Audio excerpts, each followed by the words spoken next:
In today's video, we're going to go over the gear that I would bring on a Vermont, New England ski trip, why I choose this gear out of the countless other pairs of skis I have, and what I prefer in my 14 years of skiing experience. So stick around because I'm going to tell you why I choose these skis specifically and which ones you can get for your next ski trip. So what I have here is just basic ski gear, my ski boots, two types of ski poles, and two types of skis. Now, we'll first get started with the skis and work our way out from there. So I have two very specific types of all-mountain skis for two different purposes. I have the Atomic Bench Shetler 100s with look pivots and the Elon Puzzle with Marker Griffins center mounted. And they both represent all mountain skis, but slightly different. The Bench Shetler 100 is a longer 181, 100 underfoot powder and park ski, all mountain, but mainly powder and park focused, whereas the Puzzle is a true park ski and is center mounted for park skiing mainly, but it's a good option for all mountain skiing. So the Bench Shetlers I would bring as my first choice. The Elons are additional, but they would be worth carrying all the way up there because I want something very nimble. So I want an all mountain ski that's going to work in all types of conditions, but because we're specifically skiing in Vermont, New England, it's typically going to be very variable conditions. It's going to be a lot of mogul and tree skiing, and it's going to be a wide variety of conditions, which is these skis are going to help with that. So by variable, I mean lumpy versus groomed, and then, tight moguls and trees. And then you're going to get slush, ice, of course, on the ice coast, and powder occasionally. And both of these skis are all mountain, so they're going to handle the lumpy terrain, they're going to handle the powder terrain, they're going to handle anything you want to throw at them, but they're also going to do decently on the groomers. Now, you could bring a carving ski depending on how your type of skiing is. If you're more of a carver, then maybe you'll want to throw a carving ski in here. I'm more of a free ride, freestyle, moguls, trees type of skier, so I'm only going to bring an all mountain at the most carving end of my type of skiing. But both of these skis do carve pretty well. The center mounts don't carve as well, but they are extremely playful. And the Bench Shetlers do carve well enough. Not great, but well enough. So when would I consider using each one of these skis? If I was going up there midwinter and I thought I'm definitely going to be running into more powder conditions, I would want the longer Bench Shetler because they're going to float better.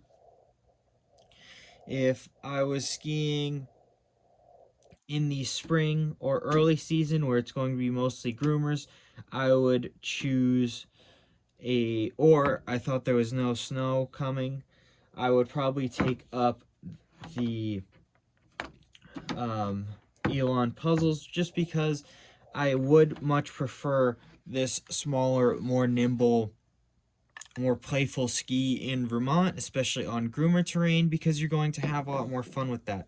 You're going to be able to ski in the trees, all the very tight turns and tight trees, park skiing, hitting little side features. It's going to be less weight that you're carrying around all day. So as far as small features and playful, this would be my go-to Vermont ski in groomer conditions. It's going to be fun, it's going to be playful,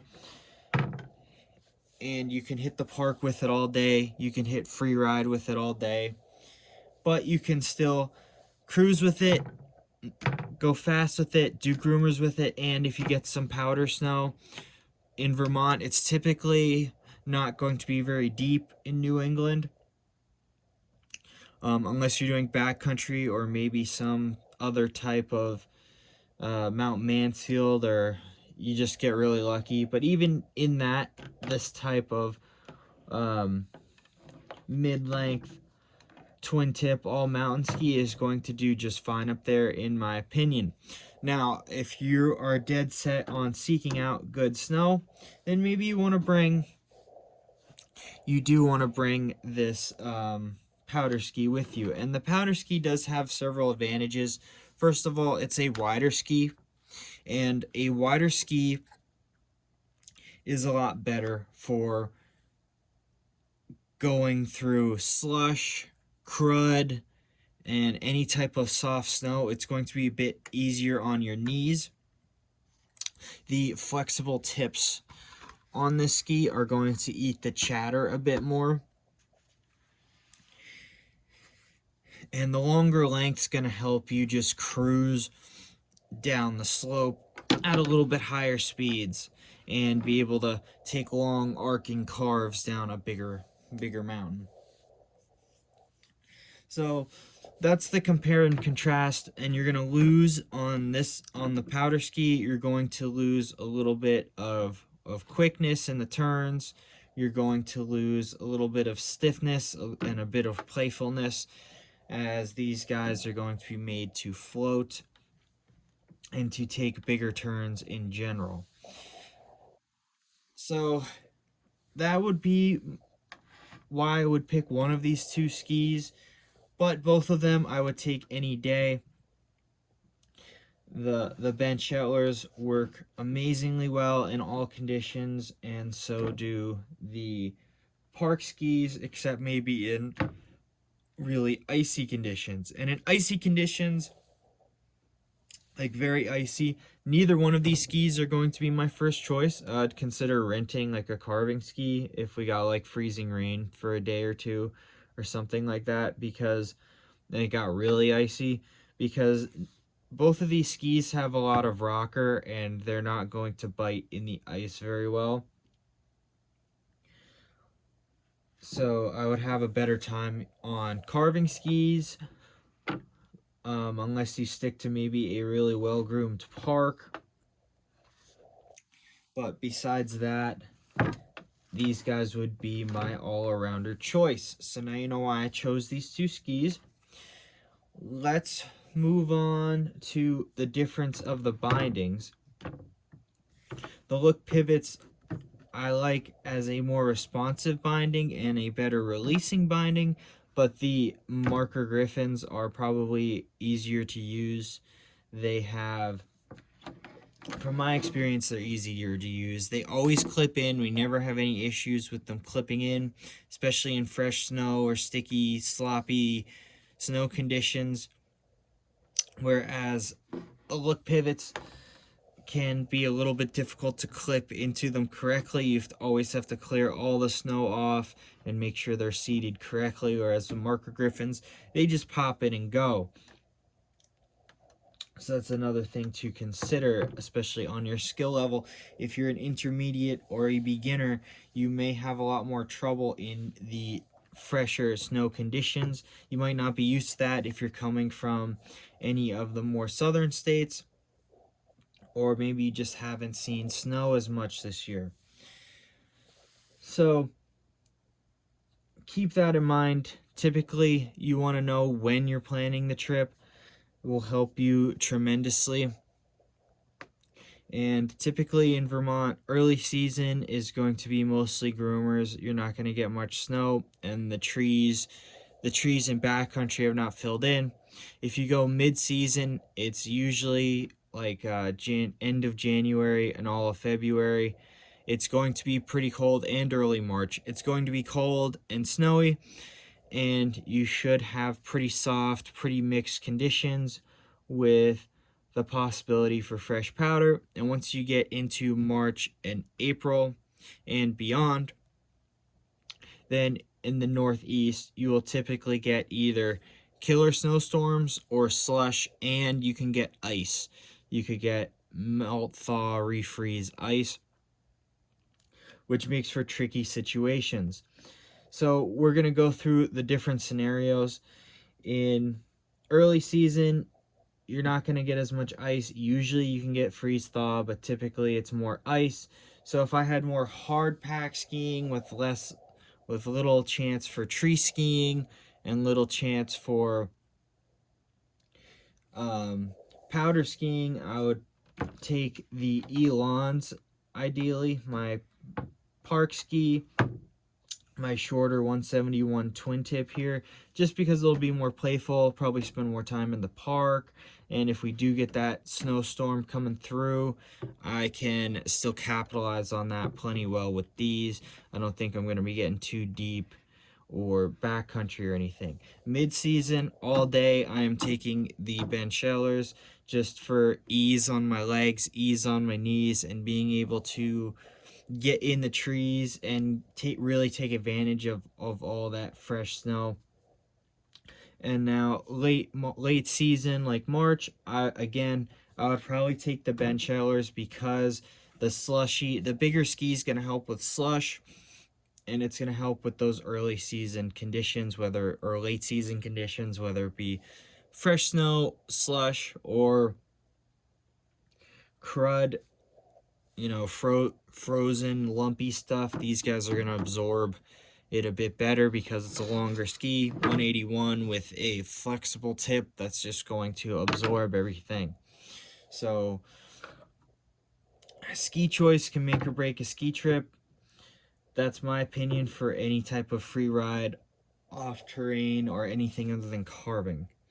So now, moving on, we're going to talk about some other considerations for basic gear. I have my ski boots and ski poles. So ski boots, you probably only have one pair of boots, but one thing I would really recommend if you're going to be doing lumpy terrain is you get a boot that is flexible enough. These are the K2 revolves, or the full tilt, a full tilt, basically an old full tilt that K2 now makes, which you probably already know. And they're just very flexible, and they're able to absorb all the lumps and jumps that I might take. I also really like, especially anywhere with any type of fresh snow, the grip walk. I'm a huge believer in the grip walk. Even just walking from the parking lot, the slushy, messy parking lot, out to the slope, the grip walk will save you from slipping many times, especially in Vermont, where there are notoriously messy parking lots. It's not like Breckenridge or anything like that, where it's just all in town and nice and fancy. Their parking lot can get messy, but Vermont's, I feel like, all the parking lots get very messy and icy with the freeze thaw. So those are just some basic boot considerations that I would bring. Something that's warm enough, and especially from powder skiing or any type of soft snow ski, you really want a flexible boot, in my opinion. It really just helps save those legs and save those knees. Now, last but not least, we're going to talk about ski poles. Now, I have two types of ski poles here, a fixed pole, and I have one of these extendable type of poles.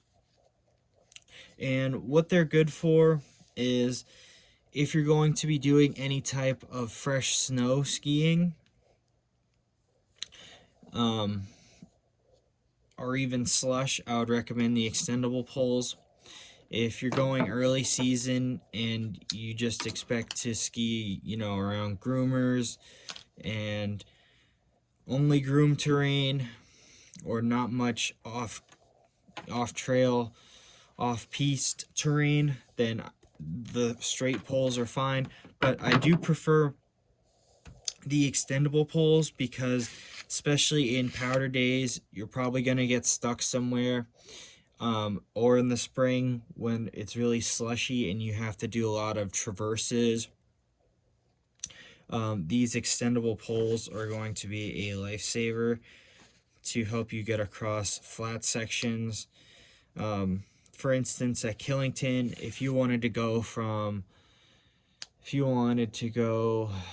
let's say from Devil's Fiddle or from Bear Mountain all the way over to Ram's Head, you come down Superstar and have to take that traverse across the K1 Lodge, and that big area, you're going to get stuck. So poles like these will really help you. Additionally, if you do any tree skiing and you get stuck in the trees and kind of need to get out, sorry about that, these extendable poles will reach out and really help you kind of walk around and get to a lot of other areas. So that can be very helpful.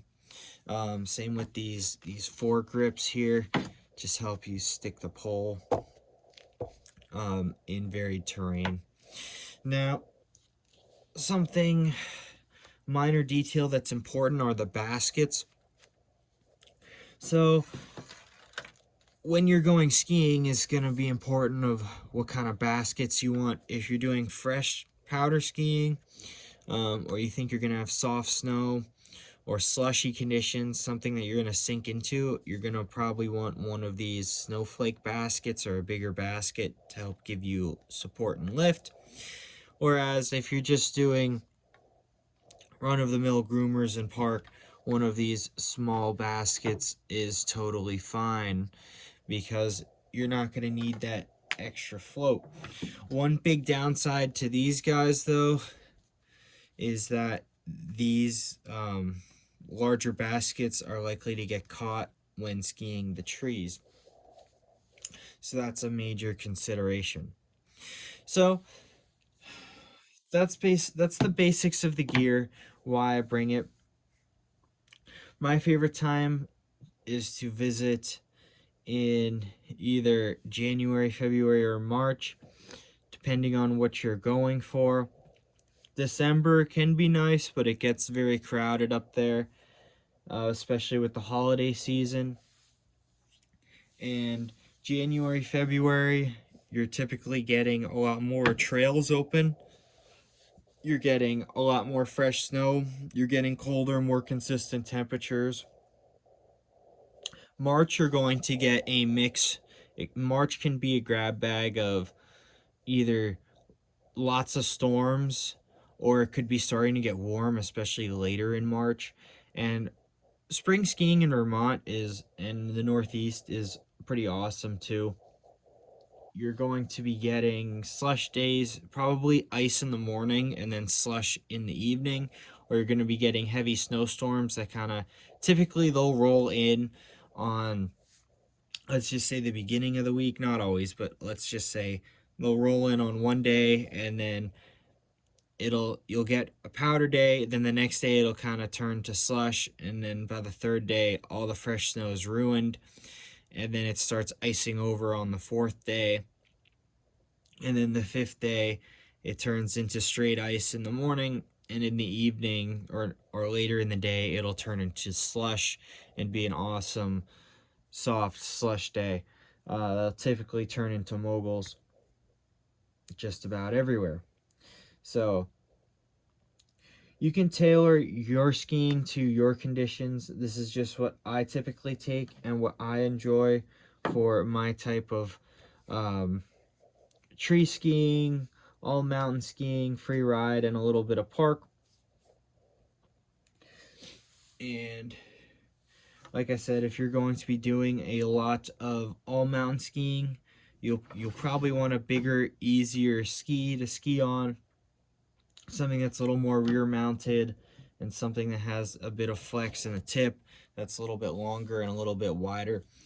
If you're doing all mountain or powder or off trail or like slush conditions, if you want to play around or you want something that's easier to ski on a little bit, that's more for groomers, then maybe this thinner twin tip. This one's about 86 underfoot, but it's still pretty wide enough tip and tail to give you decent float.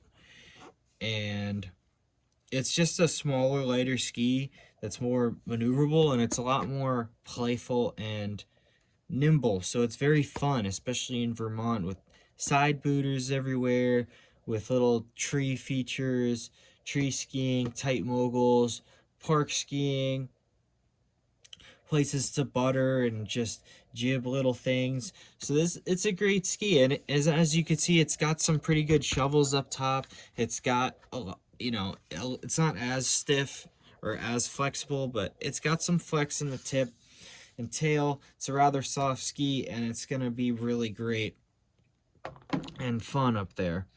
Has been for me. It's hard to know which one I enjoy more, but it's going to depend on the conditions. Always look at your weather reports, what you're expecting, and generally use my guide for the time of year to help you decide what you're most likely going to run into. So with that, I'm going to close down this video. Please drop any questions you might have down below, and I'll try to answer them as best as I can. Please subscribe if you're not already. We're trying to grow the channel to 1,000 subs. And with that, I'll catch you guys out on the mountain.